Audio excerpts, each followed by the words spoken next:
شروع اللہ کا نام لے کر جو بڑا مہربان نہایت رحم والا ہے۔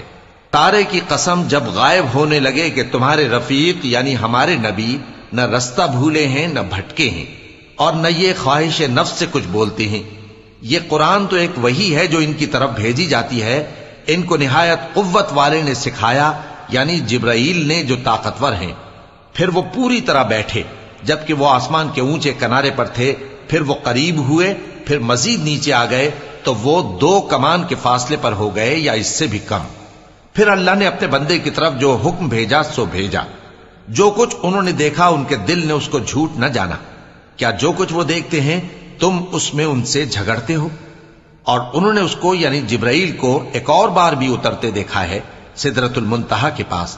اسی کے پاس ہمیشہ رہنے کی بہشت ہے، جبکہ اس بیری پر چھا رہا تھا جو چھا رہا تھا۔ ان کی آنکھ نہ تو اور طرف مائل ہوئی اور نہ حد سے آگے بڑھی۔ انہوں نے اپنے پروردگار کی قدرت کی بہت ہی بڑی بڑی نشانیاں دیکھی۔ بھلا تم لوگوں نے لات اور عزا کو دیکھا اور تیسری مورتی یعنی منات کو؟ مشرکو، کیا تمہارے لیے تو بیٹے ہوں اور اللہ کے لیے بیٹیاں؟ یہ تو بہت ہی بے انصافی کی تقسیم ہوئی۔ وہ تو صرف نام ہی نام ہے جو تم نے اور تمہارے باپ دادا نے رکھ لیے ہیں، اللہ نے تو ان کی کوئی سند نازل نہیں کی۔ یہ لوگ محض خیال و گمان اور خواہشات نفس کے پیچھے چل رہے ہیں، حالانکہ ان کے پروردگار کی طرف سے ان کے پاس ہدایت آ چکی ہے۔ کیا جس چیز کی انسان آرزو کرتا ہے وہ اسے ضرور ملتی ہے؟ سو آخرت اور دنیا تو اللہ ہی کے ہاتھ میں ہے۔ اور آسمانوں میں بہت سے فرشتے ہیں جن کی سفارش کچھ بھی فائدہ نہیں دیتی مگر اس وقت کہ اللہ جس کے لیے چاہے اجازت بخشے اور سفارش پسند بھی کرے۔ جو لوگ آخرت پر ایمان نہیں لاتے وہ فرشتوں کو لڑکیوں کے نام سے موسوم کرتے ہیں، حالانکہ ان کو اس کی کچھ خبر نہیں۔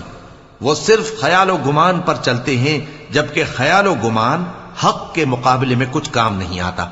تو جو ہماری یاد سے روگردانی کرے اور صرف دنیا ہی کی زندگی کا خواہاں ہو، اس سے تم بھی منہ پھیر لو۔ ان کے علم کی یہی انتہا ہے۔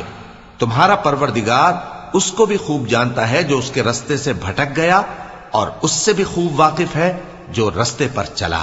اور جو کچھ آسمانوں میں ہے اور جو کچھ زمین میں ہے سب اللہ ہی کا ہے، اور اس نے خلقت کو اس لیے پیدا کیا ہے کہ جن لوگوں نے برے کام کیے ان کو ان کے اعمال کا بدلہ دے، اور جنہوں نے نیکیاں کی ان کو نیک بدلہ دے۔ جو صغیرہ گناہوں کے سوا بڑے بڑے گناہوں اور بے حیائی کی باتوں سے اجتناب کرتے ہیں، بے شک تمہارا پروردگار بڑی بخشش والا ہے۔ وہ تم کو خوب جانتا ہے۔ جب اس نے تم کو مٹی سے پیدا کیا اور جب تم اپنی ماؤں کے پیٹ میں بچے تھے تو اپنے آپ کو پاک صاف نہ جتاؤ۔ جو پرہیزگار ہے وہ اس سے خوب واقف ہے۔ بھلا تم نے اس شخص کو دیکھا جس نے منہ پھیر لیا اور تھوڑا سا دیا پھر ہاتھ روک لیا؟ کیا اس کے پاس غیب کا علم ہے کہ وہ اسے دیکھ رہا ہے؟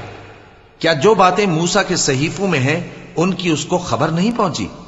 اور ابراہیم کے صحیفوں کی جنہوں نے حق کے اطاعت اور رسالت پورا کیا، وہ یہ کہ کوئی شخص دوسرے کے گناہ کا بوجھ نہیں اٹھائے گا، اور یہ کہ انسان کو وہی ملتا ہے جس کے لیے وہ محنت کرتا ہے، اور یہ کہ اس کی محنت کا جائزہ لیا جائے گا، پھر اس کو اس کا پورا پورا بدلہ دیا جائے گا، اور یہ کہ تمہارے پروردگار ہی کے پاس پہنچنا ہے، اور یہ کہ وہ ہنساتا اور رلاتا ہے، اور یہ کہ وہی مارتا اور جلاتا ہے، اور یہ کہ وہی دونوں جوڑے یعنی نر اور مادہ پیدا کرتا ہے یعنی نطفے سے جو رحم میں ڈالا جاتا ہے، اور یہ کہ قیامت کو دوبارہ اٹھانا اسی کا ذمہ ہے، اور یہ کہ وہی دولت مند بناتا اور وہی مفلس کرتا ہے، اور یہ کہ وہی شیرا نامی تارے کا بھی مالک ہے، اور یہ کہ اسی نے عاد اول کو ہلاک کر ڈالا اور سمود کو بھی، غرض کسی کو باقی نہ چھوڑا، اور ان سے پہلے قوم نوح کو بھی۔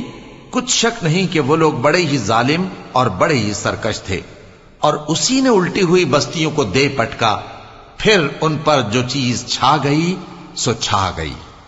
تو اے انسان، تو اپنے پروردگار کی کون کون سی نعمت پر جھگڑے گا؟ یہ پیغمبر بھی پہلے کے خبردار کرنے والوں میں سے ایک خبردار کرنے والے ہیں۔ آنے والی یعنی قیامت قریب آ پہنچی، اس دن کی تکلیفوں کو اللہ کے سوا کوئی دور نہیں کر سکے گا۔ اے کافرو، کیا تم اس کلام پر تعجب کرتے ہو اور ہنستے ہو اور روتے نہیں؟ اور تم غفلت میں پڑے ہو تو اللہ کے آگے سجدہ کرو اور اسی کی عبادت کرو۔ چونکہ آیت سجدہ تلاوت کی گئی ہے لہذا سامعین پر سجدہ واجب ہے۔